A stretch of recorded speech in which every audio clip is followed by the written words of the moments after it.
2 centuries ago, the Royal Navy utterly dominated the world's oceans.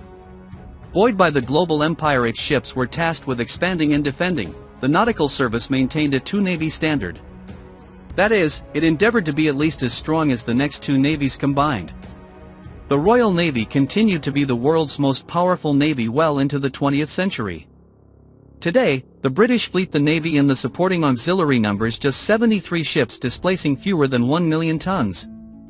Yes, the Navy also needs to inject billions of dollars into ship construction and deployments. The Royal Navy could become Europe's Navy.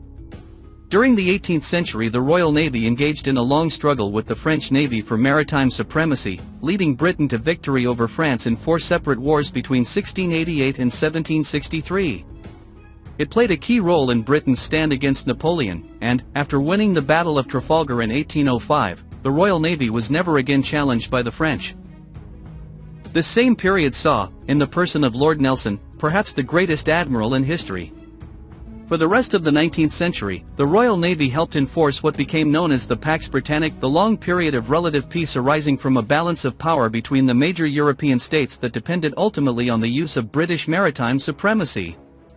The Royal Navy continued to be the world's most powerful navy well into the 20th century. During World War I, its main mission was the protection of shipping from submarine attack. Naval aviation was established by the British during that war, and the Fleet Air Arm was given control of all shipborne aircraft in 1937. After World War II, the Royal Navy was second in size only to the U.S. Navy and continued to be a world leader in maritime, and especially anti-submarine, operations. In 1964, the Board of Admiralty was brought into the Ministry of Defense. After 1967, Naval Administration was headed by an Under-Secretary of State for the Navy.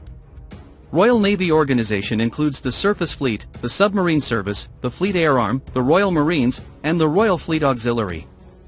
Although the Royal Navy has been reduced in size since the 1960s, it was given responsibility for nuclear deterrence in 1969 and maintains a fleet of nuclear-armed submarines. The Royal Navy played a critical role in the Falkland Islands War 1982, although that conflict demonstrated the toll that anti-ship missiles could take on surface craft. In the early 21st century, the power of the Royal Navy had declined somewhat, but it still remained one of the world's top 4 navies, after those of the United States, Russia, and China. Today, the British fleet, the Navy and the supporting auxiliary, numbers just 73 ships displacing fewer than 1 million tons. That makes it a ninth the size of the US fleet, a third the size of the Chinese and Russian fleets, and barely bigger than the Japanese fleet, which doesn't have a global mission. But there's a chance for a reversal, however modest, of this 200-year naval decline. The United States' chaotic autocratic lurch under President Donald Trump in particular, its abandonment of Europe and Ukraine in favor of closer ties to Russia, has compelled European countries to get a lot more serious about their own defense. In London, Prime Minister Keir Starmer has pledged to boost UK military spending from 2.3% of gross domestic product today to 2.5% in 2027. His objective, he said, was for the United Kingdom to spend 3% of GDP on its armed forces by 2035. In the near term, the boost translates into an additional $17 billion a year for troops, equipment, and operations.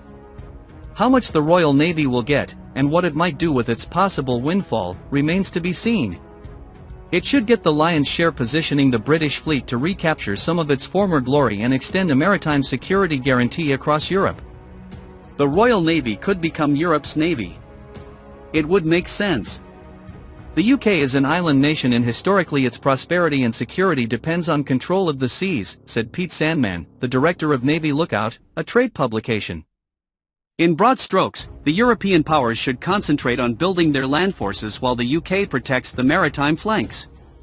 For the British, a fleet buildup is a better investment than, say, a major expansion of the tiny British Army. The British Army is in a poor state, much of its own making, and we should not waste more resources trying to reconstitute the BA or the Cold War British Army of the Rhine in Germany or a new army of the Vistula in Poland. The army would need at least 40,000 more people to be considered a really meaningful force, but in the current climate recruiting and retaining this number is unrealistic, Sandman explained. If the Royal Navy could recruit and retain just another 2,000 or so, it would be transformational. The extra people would be a critical first step toward a bigger Royal Navy. Fleet planners have unexpectedly laid up or decommissioned several ships in recent years, including precious frigates, amphibious assault vessels and support ships, not because the ships aren't worth maintaining, but because they lack crews in a demoralized fleet that has struggled to attract and retain enough new recruits. A realistic plan for a bigger and better fleet, one that pays better and respects the work-life balance the best professional sailors demand, could turn around the recruitment crisis. Yes, the Navy also needs to inject billions of dollars into ship construction and deployments. But people must come first. I would posit that retention and recruitment are more pressing challenges than shipbuilding, said Siddharth Kaushal, a naval analyst with the Royal United Services Institute in London. Indeed, the Royal Navy has already sketched the basic outline of an expanded shipbuilding scheme, one that could add a dozen or more high-tech vessels to the frontline fleet. To reinforce its depleted flotilla of surface combatants, currently numbering just 8 old Type 23 frigates and 6 newer Type 45 destroyers, the fleet is building 2 new classes of frigate, the submarine hunting Type 26 and the multi-mission Type 31. Additional orders on top of the 8 planned Type 26 and 5 planned Type 31s are examples of a hypothetical Type 32 would add badly needed capacity to an overstretched escort force, which is responsible for shepherding the Royal Navy's 2 aircraft carriers while also protecting British waters from intruding Russian ships. The existing frigates and destroyers can barely handle these mandatory taskings, to say nothing of sailing hundreds or thousands of miles to wage war with a powerful foe. If this bigger, more powerful fleet seems highly conjectural, it's because it is. Even with the planned spending rise and the urgency of a more assertive Europe as the United States turns away, there's always a chance the government in London prolongs decades of sea blindness that have largely squandered the British naval legacy.